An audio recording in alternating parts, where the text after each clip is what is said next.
Hope you don't mind if I record this one today while washing the dishes. Let me turn down this hot water. I can barely stick my hand in there. There we go. Turn up the cold water just a little bit. Alright, gonna be washing dishes while I do it today. But, today was I would say today was a super busy day at that job I'm at. Super busy.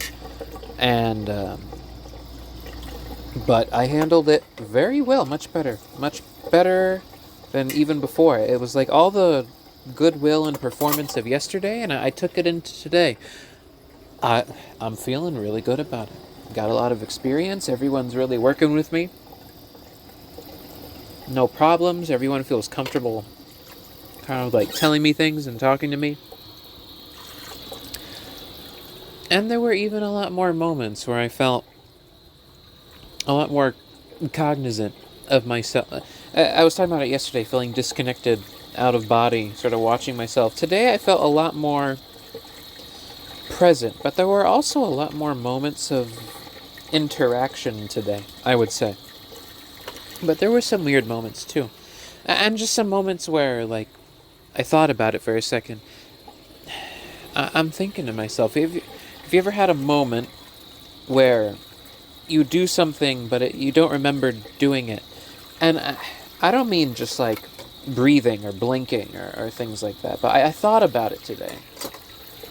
I thought about it after I did it, which was today I was walking down, and I stretched.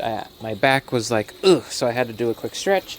And I know I stretched my head upward and looked at the ceiling to stretch my back, and then I looked down and then kept walking forward. But then I realized that, like, there are all kinds of movements like that where I don't remember looking up at the sea. It's like all I remember really is just walking forward in a straight line.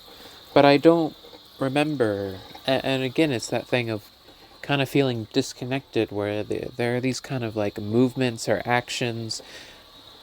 It's like I'm not looking at anything in particular, if that makes. I'm sort of looking past everything, and so, I was stretching and walking, and then I look up at the ceiling to stretch, look back down, but I have no memory of doing that. All I remember is walking forward. I remember stretching. I remember the fact that I looked upward to stretch, or I remember the fact that I did this movement, but it's just kind of like a skip in time where there's no like real memory of the action or the event in a substantial way, if that makes sense. It's like I only remember the movement of moving forward, but not the act of like walk, stretch, look up at the ceiling. There's no visual in my mind of what the ceiling looked like. There's only the visual in my mind of walking forwards. But I know that I did that, but it's like my mind sort of deletes that and just edits together. It's like I know I recorded it, but then there's no footage of it, and then it like gets snipped together as if it was just walking forward. And there's lots of moments like that where I'm just so automatic or going by instinct, going by auto. And maybe that's its own strength in a way, sort of that ultra instinct type thing. That would be cool. I hope it's not a negative thing overtly all the way. I mean, there could be positives to it, there could be negatives to it. I'm not quite sure, but I was just walking forward and then stretch, and that's it. Just edited timeline basically of just me moving forward with no real memory of like certain other actions in between. And it's not just that, there are other ones like that too. But there were some awkward moments too, like one of the cooks from the back, she came, and she mostly speaks Spanish. And so she came up and she tapped me on the back, and I looked and I was like, "Oh, what's going on?" And she's like, "You okay? And have you been eating, and she was very polite, and I just kind of stood there like a complete doofus, not sure what to say, and I just sort of nodded my head. It's the awkward thing where you're just looking at the person and they're trying to gauge your reaction, and you're trying to gauge theirs, and so I was just like, oh yeah, yeah, I'm good, or yeah, nice, and then I just kind of like, and just kind of, I know you can't, I'm doing the movements, but you can't see it, but imagine just sort of like a little polite smile and just sort of like a head nod, and then like another one, because not quite sure, because I was caught at like a moment where I was just trying to figure out, when is it done? When do I continue? But it was very, very nice of her, and I really appreciated it. And then but the thing is, every interaction after that we had as we crossed paths, I made sure to try and rectify it, give more clear responses. Basically do what I wish I had done that first time around, because I was like, darn it, I feel like I messed up that first one. So we're gonna I'm gonna wave to her goodbye when she leaves. I'm going to, as we cross paths, I'm gonna be like, hi, or like, here you go, and make sure each interaction kind of goes smoothly, and make it less awkward next time, just in case, because it left a sour taste in my mouth that that I didn't exactly pass the first interaction we had with Flying Colors. And it's not the first time I've spoken to her, but she came out of her way to say something kind, or check up on me, and and it was awkward. It was really awkward, but you eat the awkwardness and you move on. Can't get bat 10 out of 10 every single time, or whatever the saying is. But yeah, I got better afterwards, and all day I felt very helpful, just helping, zooming all over the place, making sure things were available, helping out, and then I could tell that, the others were appreciative as well, which made me appreciative, and it was like a big old circle of everyone helping each other out, encouraging each other, telling each other stuff, communicating. It was a very well-paced, well done day. Well diddly done darn done day. But there was another fun moment where one of the people I work with came up to where I'm usually stationed at. I just asked me if anyone has told me I'm weird. if anyone has ever told me that I'm a weird person. And there's very little that catches me off guard, and this is no different. It didn't really catch me off guard, so I just kind of responded with, well, it's never been said to me verbally, though in the past I think others have heavily implied the word, but never said it out loud. It was smoother when I actually said it, but that's kind of the gist of it. It's like, it's been heavily implied to me, but never quite said out loud. And then then she was like, yeah, you're weird. And and then from that moment, it kind of compounded afterwards, like, oh, you're left-handed? It was like little things. And then she was just coming up there to tell me that she was going on break. So then I wrote down the word break, next to her name on a chart.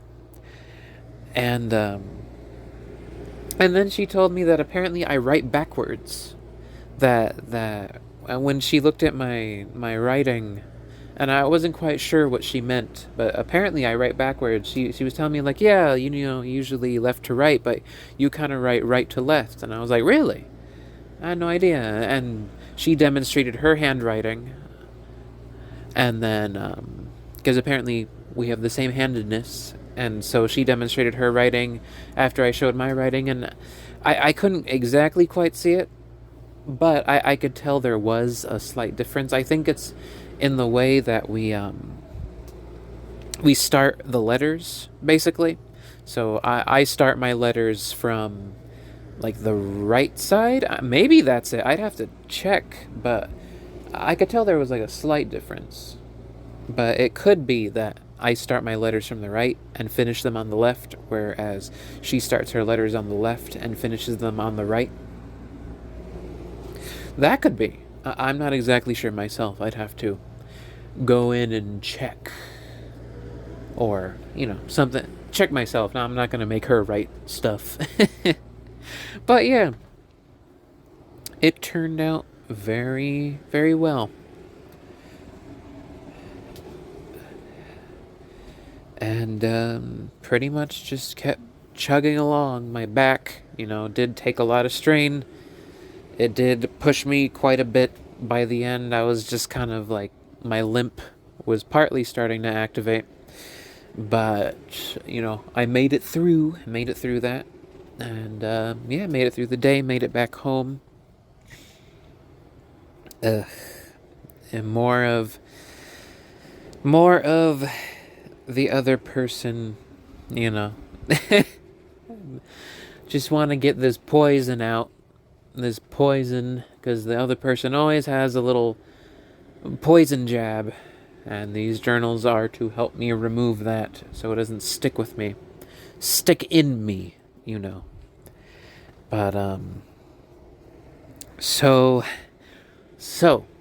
when I first was being driven, so I'll give a rundown, a laydown of what it is. So that drive to work thing, that it only goes through weekdays, so it can only take me to work on Fridays, and then for Saturday and Sunday the other person comes.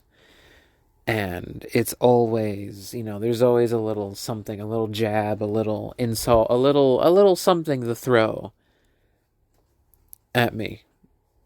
And so today's was, here, I wrote it down. So basically, there was that thing I mentioned the other day where my timing was a little bit off, and there was like a money thing, but I got it sorted out afterwards. And with some people, it's not as suspicious as it sounds. It was just like a payment on a thing, and some of the timing was weird, so there was one extra expense and added at the last minute, like right before. So basically it's a monthly thing, and so the payment, so basically when there's an extra thing you can add on, and when you add that on, it goes onto the payment. But if you do it after the monthly payment, it goes on to the next month's payment.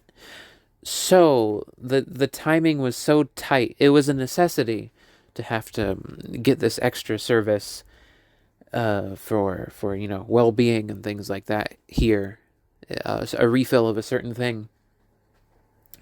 But it was so tight that apparently, even though we had discussed the monthly, so the idea is, the previous months it would have gotten paid that morning, and then the expense from that thing was going to be on the next month's payment, if that makes sense.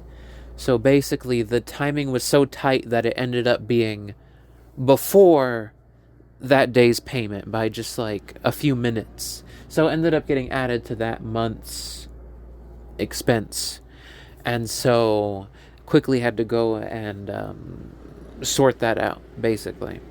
Thankfully, they're very kind, they're very gracious, and they were just like, oh yeah, we saw that too. It got added at the last second, and usually, it would go after, like, here, we'll you come and fix it. We'll give you that chance. So I went and fixed it, and it was, it was a whole thing. I'm definitely going to learn that for next time, to watch out for that. Even though the weather makes it so that that's probably not going to have to happen again, it's definitely a, something to keep in mind for next time. But the other person just like, so I found a good screenshot from something that a comment that a person made, but it applies very, very well. So I'm gonna read it out and sort of translate it to myself, because let's see.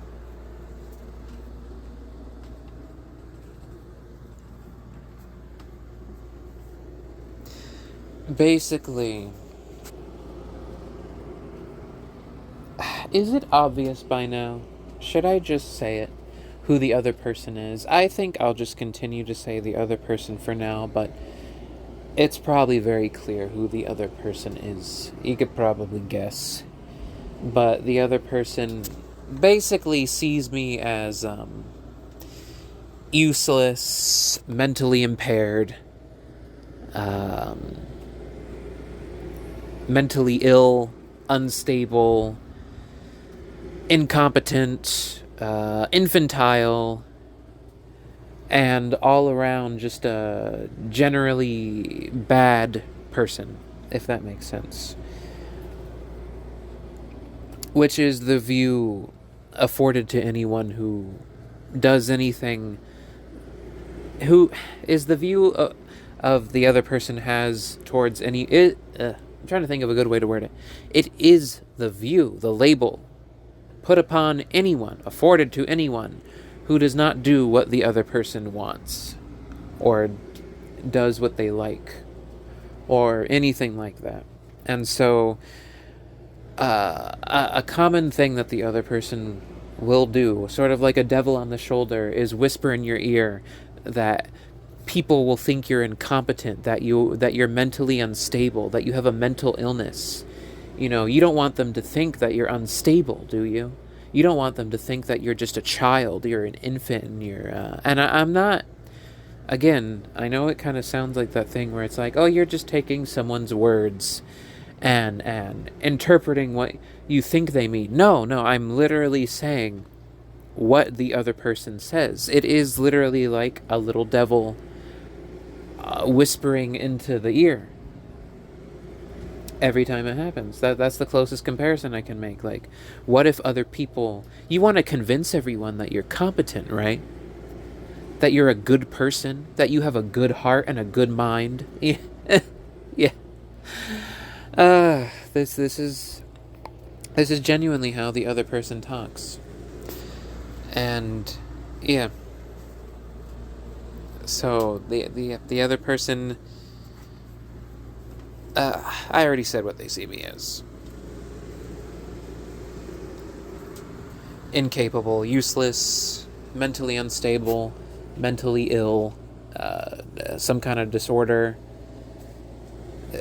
just all kinds of things. But so I can delete that screenshot now. Okay, there we go. Get that out of my camera roll. But like usual, I write down some things that the other person says, so that I can remember later that, this person is this person. This person doesn't change, or change their view. This person holds on to this all the time and is just waiting for any moment to slip it in. So I wrote it down. Is what the other person said. You want to convince them that you're adult and responsible and you don't have mental issues. You know how you convince them that you have a good heart and a good mind? You tell me everything.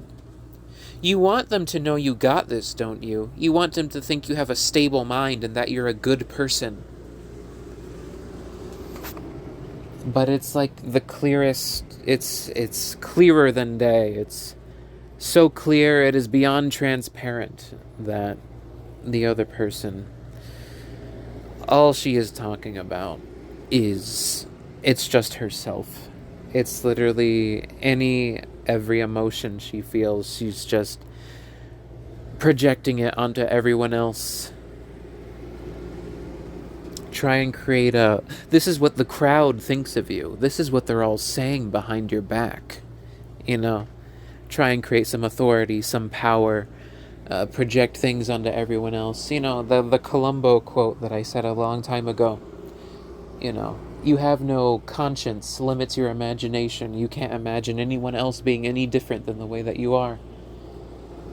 And that is very much a thing with the other person. They, again, try to construct a reality, plant paranoia and fear, try and tell you how everyone sees you and that they're all doubting you and watching you and looking at you, and all kinds of things like that. It's funny, there's this thing the other person did once where when you were doing what the other person wanted, or going along, allowing the other person to break down your boundaries or overstep or get you to do things way out of line, the other person would say things like, we can't get you a McDonald's job or a job as a janitor. That would be below you. We don't want to fulfill stereotypes. You're beyond that. You deserve more. And all kinds of things like that. But the moment, you had to assert boundaries or anything like that with the other person, suddenly they're just like, so when are you going to go to work at McDonald's? You should just apply to McDonald's. Just take whatever you can get. Suddenly there is the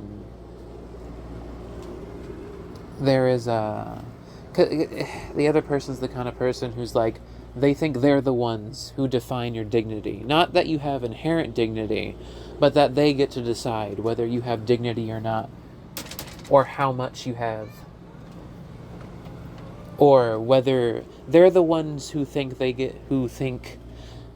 are the one who thinks that they are what gives you dignity or not, and that they have the power to take it from you or give it to you, and what's below you or what's above you. They believe that they are the ones who assign dignity to other people, and whether they are a good person or not, and things like that. And I'm speaking from the other person's terms, just like you're a good person, you're not a good person, you're a bad person, you're not a bad person. Or and it shifts every few minutes, every day, every hour, from moment to moment. Just whatever makes the other person feel like they're in control, or have the authority or the say, or giving and taking away, or defining other people in their own mind, labeling them for their own benefit. No real sense of values or anything. It just shifts at a moment, just based on advantage or self-image, ego, this picture of hierarchy they have in their mind, and things like that. But yeah, the other person constantly saying, like, you want them to think you're a good person, don't you? That you have a good mind and a good heart. And it's like, you start to realize, like, that has nothing to do with these other people. This is literally just you being upset with me and projecting it onto everyone else to try and, I guess, create a crowd, create a mob that's looking down on me and thinks poorly of me, or thinks I'm a bad person the way that you do, that kind of thing. You're purposefully, trying to put authority on some other, trying to create an authority from yourself onto other people. It's not pleasant to deal with. So as soon as I can get a car or find, independent transportation, that's pretty much the last link that we have besides making enough money to start paying for things on my own. But the sooner that happens, the better.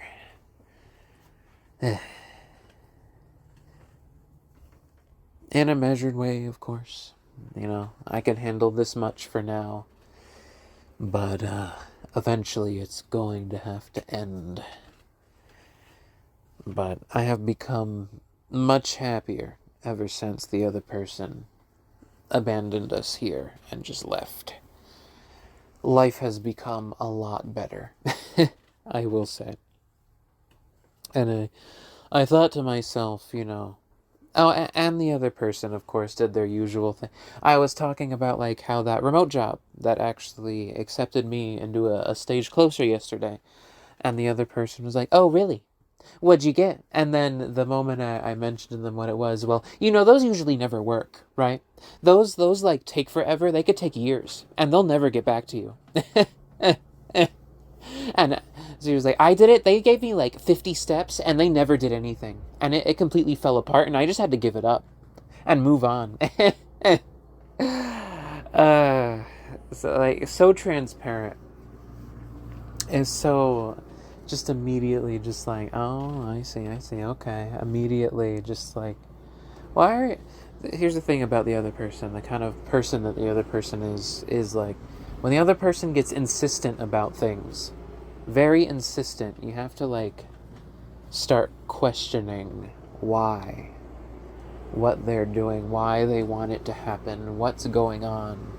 Because they don't get insistent unless they want a very specific thing or to try and prove something. Here's the thing about the other person is that they want their thing to be right or correct or the morally superior way. So they will continue bringing it up. It's like I mentioned before, when the other person thinks about wanting something, like an appliance that we absolutely didn't need, they would start coming up with excuses and ways or insults or whatever to then try and, or start creating problems or making up problems to try and justify getting it, and then we get it and then it never gets used. And the other person is pretty much doing the same thing with it, like, oh, it's gonna fail, it's not gonna work out, so that they can get their suggestion, their want, what they think ought to be to happen. And ugh, it's a whole thing. But it was very much a habit with the other person. It was like,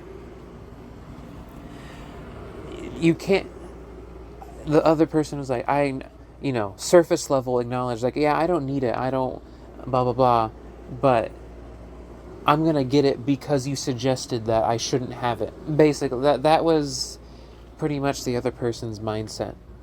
You told me I couldn't have it. Not that I ever actually said, you can't have it, but the other person would be like, I'm thinking about getting it. Do we need it? Do we want it? Or do we use it? And I'd be like, oh no, there's no real use for that kind of thing. But then the other person took that as a challenge because they actually did want it.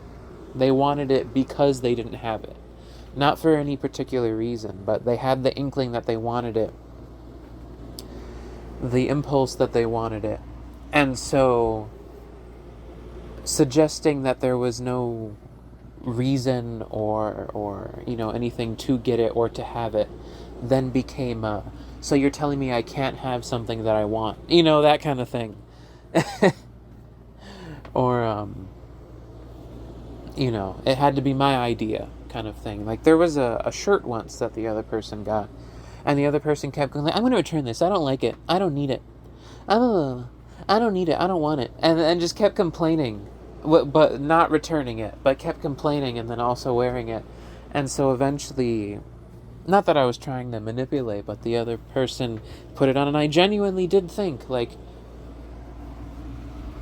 you know what, it kind of works, but in a lot of ways, I'm not sure about it. Like, it doesn't quite fit in that way, the sizing, the proportions are off, and it was genuine, this was genuinely, but then the other person was like, actually, well, I think it's pretty, I actually think it's nice. And then the person did a complete 180 on the entire thing. Well, actually, I think it's really pretty. What do you mean it doesn't look good on me? Even though I never said it doesn't look good, I just said, the proportions are a little off. It would need a little adjustment. Maybe if you did this, this, and that, and they're like, you don't think it looks good on me? Well, I think it looks great. I actually think it fits me very well. That's the tone and the words that the other person would use. And it was because the suggestion, again, just childlike, going in the opposite direction. The suggestion in the other person's mind, the suggestion from someone else that they shouldn't have something means that they should have it, or that it doesn't look good for it doesn't like quite fit, their body type, or suddenly becomes like, it becomes a statement about superiority, inferiority. My body type is always good enough, that kind of thing. It becomes a challenge to ego to, if I say it doesn't look good, it's to try and source compliments or try and but if you agree with me on it, then it becomes a challenge to my body image, that kind of thing. uh, are you saying like my pick was wrong? Are you saying that my body isn't good enough for this? That kind of, are you saying I look ugly or that it doesn't fit me? So you think it looks disgusting, that kind of, just kind of like, so you're saying it looks terrible, and then no, what I'm actually saying is like, it just needs a few adjustments, and maybe if you pair it with something, it could balance it out. But that's not what the other person wants to hear. The person doesn't want to hear compliments. The person doesn't want to hear negatives. The person just wants their own thoughts regurgitated back to them. Ultimately, they then do whatever they want.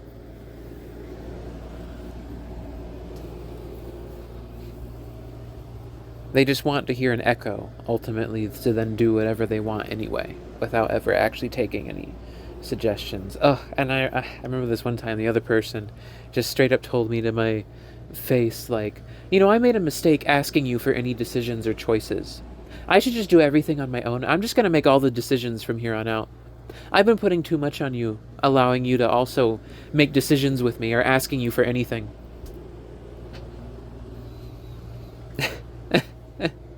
At first, it seemed like a thing with like boundaries. This was before I realized what kind of person that the other person is. This was a long time ago, but this is before. So I thought like, oh, that's nice, not trying to put all your responsibility, taking responsibility for your things. And no, what it really meant was, I'm going to try and take away all your choices from here on, and I'm just going to ignore you, no matter what. But even then, before that, the person would sort of faux ask, even on really big parental decisions that, was not for me to make. Yet for some reason I was having to be I was being made to be in a adult like parental role. Yeah. Anyway, here's the thing about the other person. Usually whatever the other person accuses and it's very consistent, it's testable, it has evidence.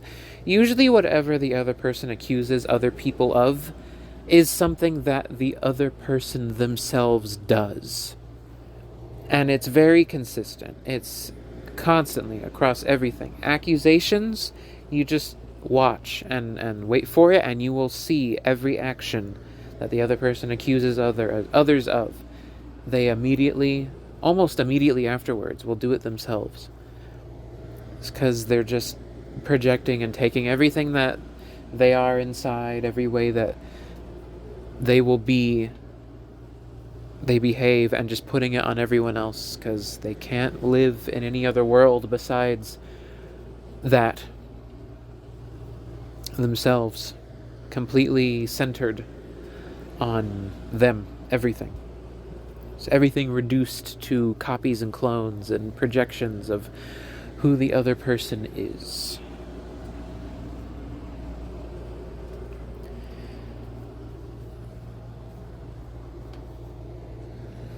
And so the other person ultimately creates the exact person or the exact circumstances. In the other person's mind, they end up creating all the people and circumstances that they try to turn themselves into the victim of, whether it really exists or not.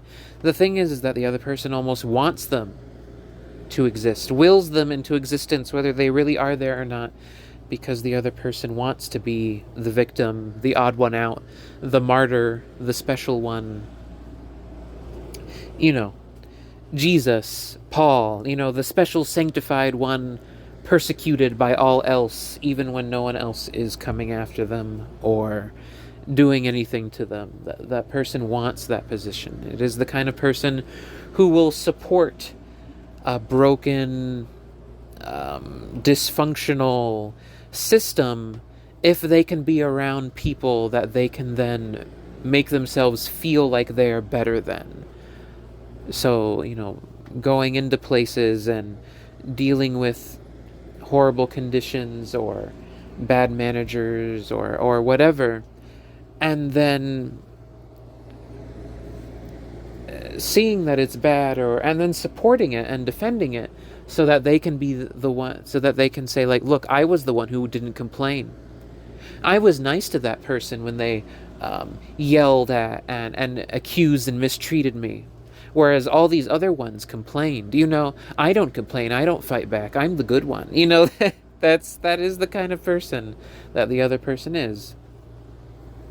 I was humble and held my tongue. I was righteous and made sure that I was the glowing letter. That kind of thing. That is the kind of person that the other person is. The other person will support dysfunction, darkness, mistreatment, all kinds of stuff, so that they can then feel better about themselves.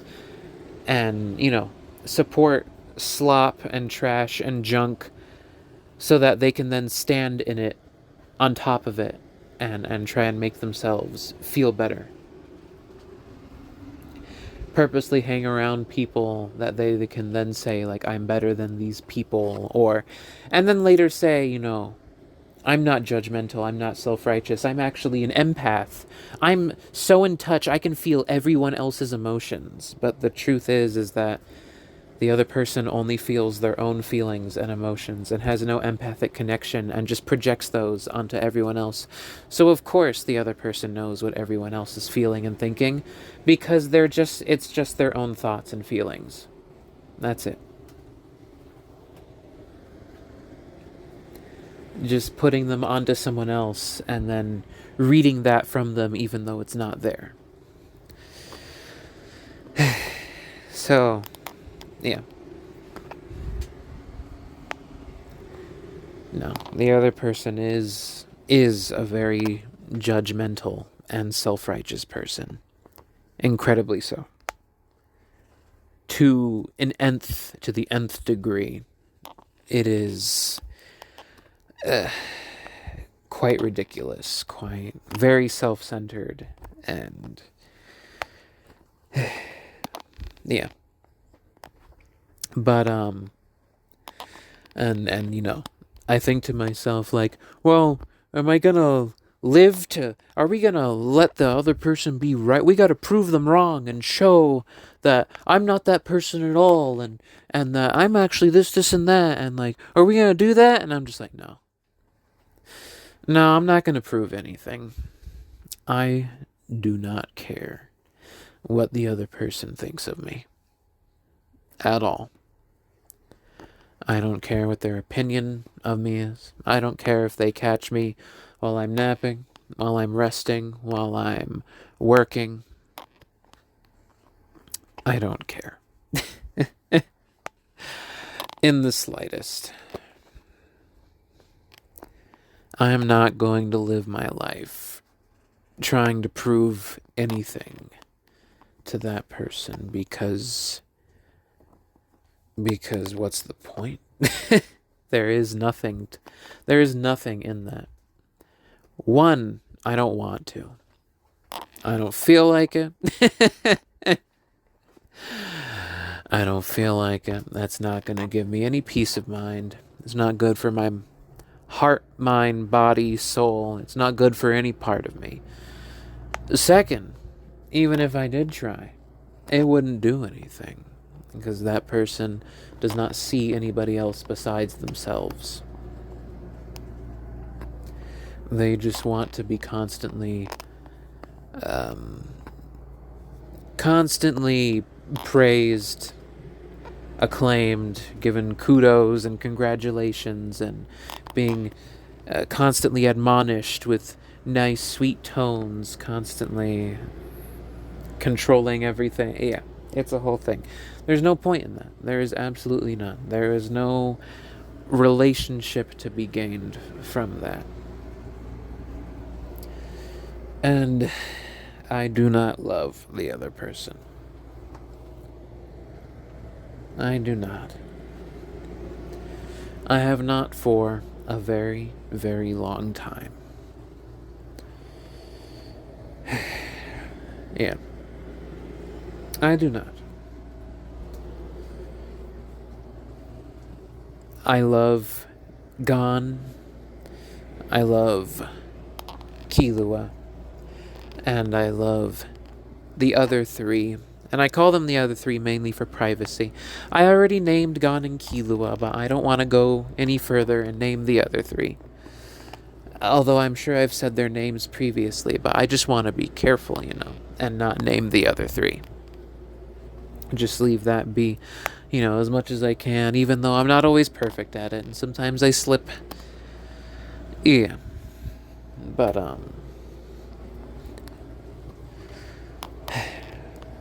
and a lot of the times I wonder what it is like to be in love or fall in love, or what that even feels like. I don't know. I don't know what it's like to fall in love or to be in love with someone in a human sense. I know what it's like to have love for my cats. I know what it was like to love Gon and Killua. But I know what it's like to love my one very good friend. And that's not love in a romantic sense. It's a different kind of love. Different kind of love and admiration and connection. But I don't know, really. I think I've experienced it twice in my life.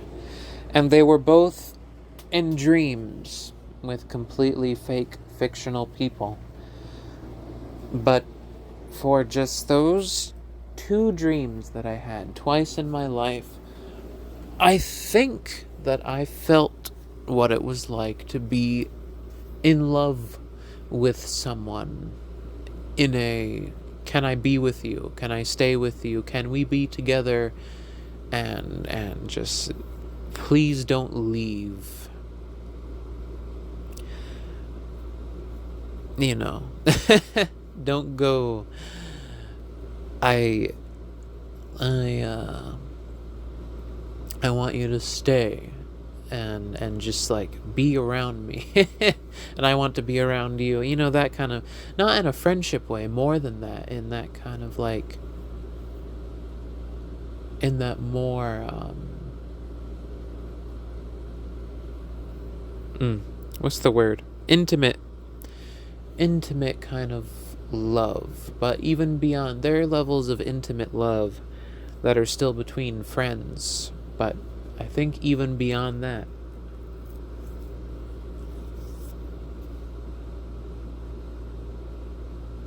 I think I've only felt that twice. And they were both in dreams, none of them in reality. But I remember it being a very exciting and comforting feeling. But I have yet to feel those in real life. But I wonder, yeah, I just wonder. I wonder what creates it, what causes it, and if it will ever happen. I don't know. I don't know if anyone has ever been attracted to me. And, is that a weird question? I don't think it is. I don't think that's a weird question to ask. I don't know if anyone's ever been attracted to me. And I don't know. Sometimes I ask myself that, because I go, I'm so busy, I don't go thinking of it, but then, I write a lot and come up with ideas, and I think of character relationships, and in that way I start thinking of like, have I ever felt that way towards anyone else, and has anyone else ever felt that way towards me? Does anyone else see me that way? Has anyone else ever? Or am I just going to, I don't know. I don't know if I have the right looks, a good voice for it, or anything like that. I don't know. The only way that I know to be loved is by cats. These once 5, now 4 cats are the extent of what I know of what it is like to be loved by someone else. And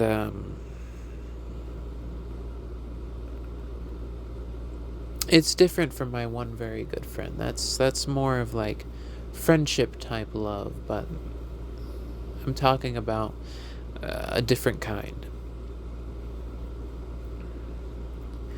These cats are that's it. That's the best. That's the most that's the only I've experienced of that. That is what I know love from.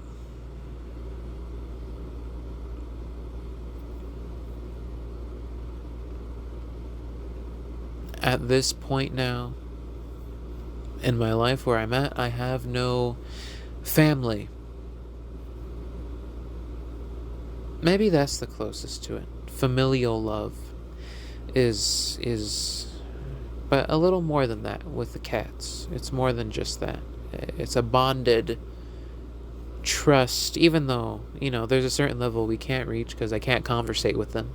Can't talk about, I can speak at them, but they're not really going to understand what I'm saying. And the most I can do for them is, pet, play with them, feed them, keep them clean, groom them, upkeep their lives. I've mentioned it before, but it's very limited. But yeah, I don't know familial love. I don't know human love. I don't know.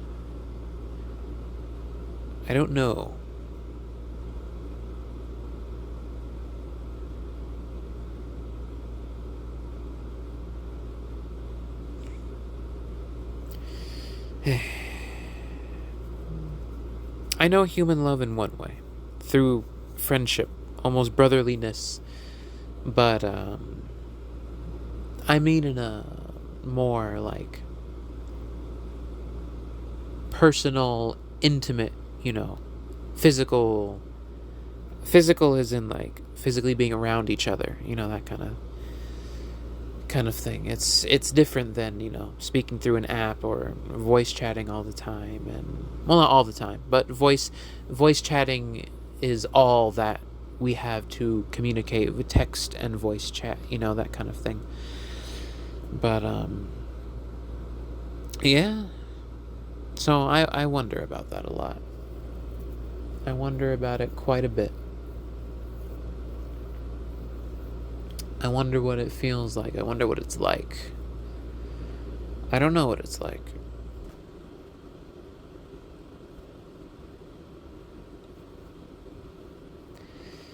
But, yeah.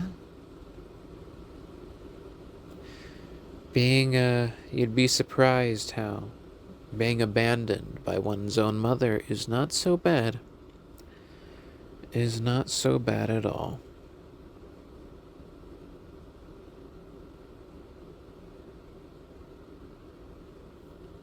Preferable, even. What do I do now?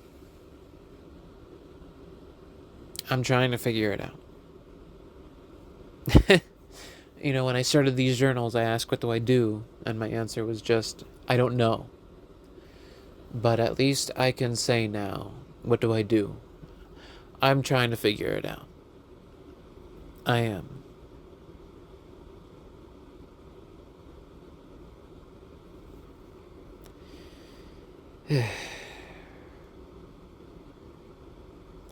Not gonna go chasing others' approval or anything like that. Just gonna keep going, resting, working, trying to figure out how to play again. Just doing what I can do. Not to try and be a useful, useful member of society or anything like that. But I figure trying to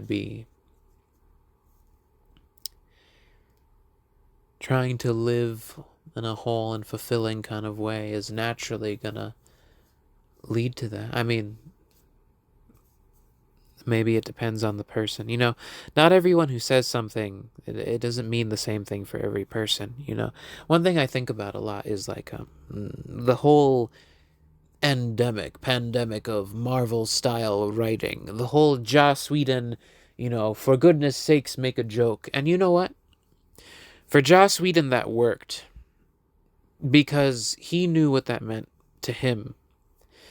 Nobody else knows what that means. But what he meant when he said that was clearly not what everyone else meant when they said it. So when I say it depends on the personality, how you take it, how you define certain elements, what a joke even is, because that is defined by your sense of humor. And there's like a whole thing about that. But like for me,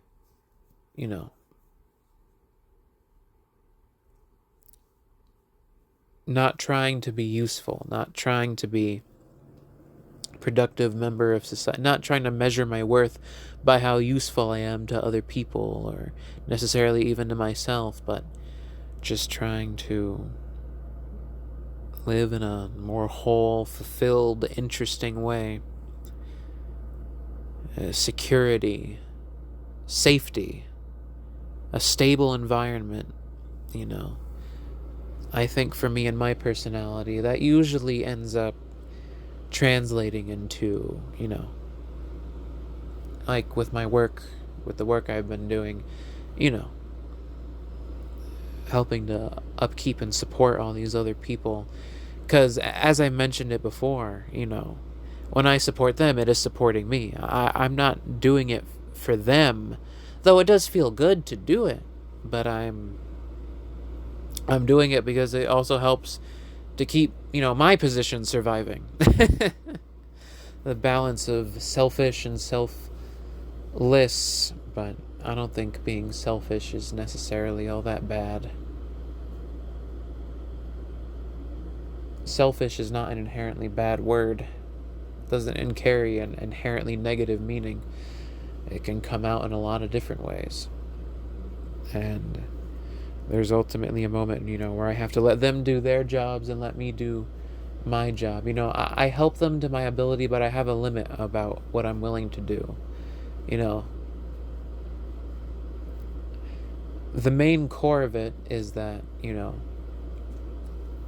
I do need to do it for myself, but I guess character sort of fills in the rest and makes it more like, moving a little faster, stepping a little quicker, figuring out ways to carry more. That simultaneous of like, yeah, it's benefiting me. And that is primarily the reason why I would go about it. There's a real reason for that. But it is also nice that it is benefiting everyone else. And, that in its own has its own benefit. The others, they... hopefully, and I have been seeing it, it has been making me very happy, treating me more fondly, which I do appreciate, and it makes me happy that my relationship with them improves.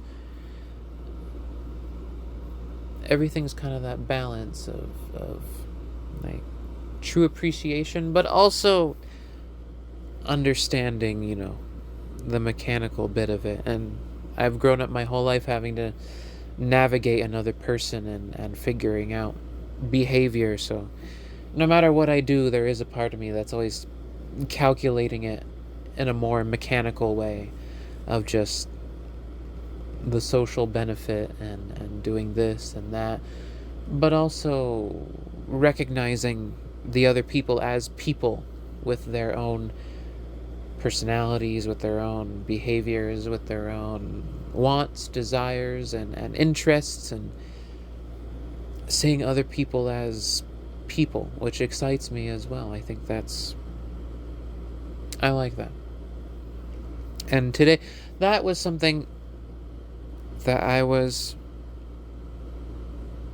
proud of me for seeing today. And I don't mean this to sound boastful or arrogant, but I am proud of me when I can treat other human beings well, and see other humans as humans, and recognize things, and grow in my way with other people. I'm not afraid of mistakes. I don't really feel bad for them for making a mistake. I feel bad if I don't learn from that mistake. Now, of course, there are mistakes that, you could, like if you hit someone, punch someone, mistreat, there are, but these are the kind of mistakes that are more clerical, more logistical kind of things. And I'm just like, okay, time to grow from this, time to learn from it. But today, there were moments where the people I work with, they were just like, we need a moment where, and I was just like, okay, remember, this is not all about you increasing your efficiency, max, going as fast as possible. Remember, these are other people here, other human beings. Like, slow down for their sake. They need a moment to rest. They need that time to recover. They've been through a lot. They were here even before you were here. Give them a second. And so, like, there were times where I held the line for upwards of 10 minutes, just like giving them a moment, not letting anyone new come in, and just like creating a wait, and just like, and then when that time was up, everyone was like ready to go. They all got their energy back, and I felt proud that I was able to mind them and keep things moving and going, but also hold when I need. Again, it's that thing I was talking about before, just like knowing when to do something and when not to do something, and protecting that relationship with your creativity, and in this case with other people's energy and time, and not to parent them, but recognizing that you're in a position where you are controlling that. It's one thing when it's in a relationship between two people who are living together, or partners, or whatever, a personable relationship. It's another thing when it's coworkers, and you are in a position where you are the valve that controls the flow going in and out, and recognizing that these people, as much as you are counting on them, they are also counting on you to give them a break, to give them rest, to give them a moment. And I am proud of me today for recognizing that moment, not just once, but multiple times. You see, that I've been so isolated my whole life, and barely interacted with anyone, that even school, I say that like I wasn't in school for 12 years, and then college. The thing about college is it was mostly, my entire college experience was remote, except for when I took that film course, and I was there in person the whole time for that. I learned directing, editing, short film, practiced more graphic design than I was already doing, created marketing, even directed. I was rather proud of myself. Like, almost every feature we did for that class was something that I wrote. I was very proud of that. I was very, very proud of that. I was surprised by that, but I was very proud of that. But I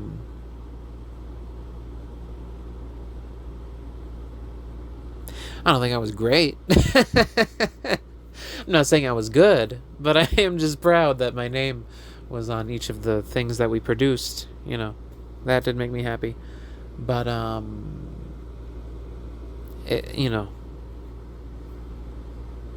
haven't had a lot of contact, and my vision of other people has been heavily skewed by someone who was projecting themselves onto other people and making everyone else out to be looking down, and trying to, a person who thought that way about me in my personal life, then projecting those feelings onto everyone else, other people I've never even met, and telling me that everyone else is like that as well.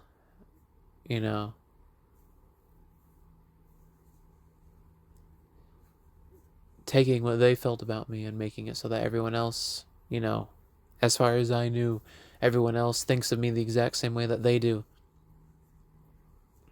and even trying to convince me that I thought about myself that way. Yeah, terrible. But no, I'm getting to see and meet other people now, and you know, I'm getting to experience other human beings, and each day I grow a bit more. You know, each day I grow a bit more and become a little less immature in that way. Get more used to it. And it is funny to me that she said that I'm weird, which I guess makes sense. I've been alone for a very long time, even with one other person who was here. I was alone that other time, all that whole time, and even in school, I was isolated and alone. Couldn't really find my way around other people. But now it's interesting. Now it's very interesting.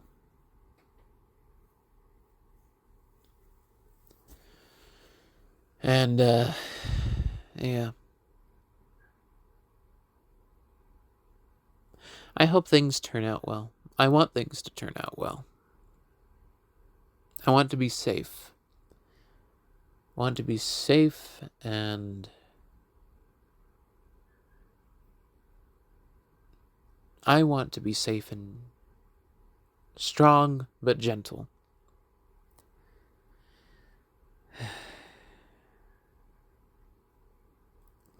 I don't think I have much left to say now.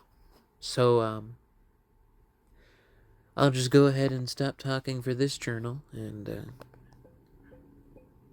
put it in the thing, draw some nice pictures, and then upload it.